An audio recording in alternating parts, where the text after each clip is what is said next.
Spesso e volentieri gli allevatori sono ostaggio di lupi, perché ormai si ritrovano all'interno delle stalle o fuori dalla porta delle malghe, e purtroppo le risposte a livello nazionale tardano ad arrivare. Da anni si sta parlando di un piano di contenimento del lupo, però spesso e volentieri vediamo che sia i ministri dell'agricoltura ma anche quelli dell'ambiente sono spesso e volentieri ostaggio delle lobby ambientaliste. Non fa giri di parole il vicepresidente del Consiglio Veneto, Nicola Finco, e non fa sconti alla politica nazionale nel momento più drammatico di questa estate per la montagna vicentina.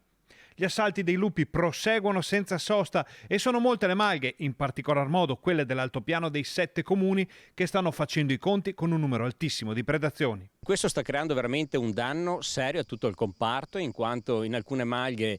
molti allevatori hanno già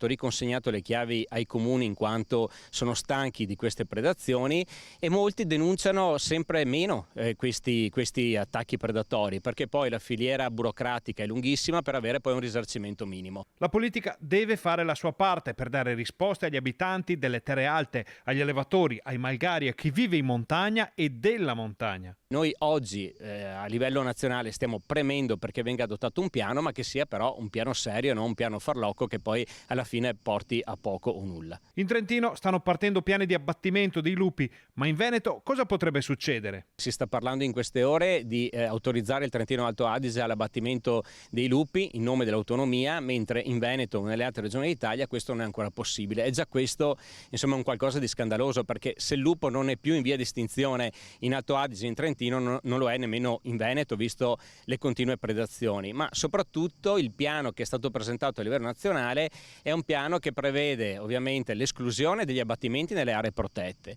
e poi prevede delle misure di contenimento solo nei casi in cui il lupo cerchi di aggredire l'uomo. In attesa di novità dal governo centrale, Finco lancia una durissima provocazione. Di sicuro, se va avanti questa situazione, è un'idea,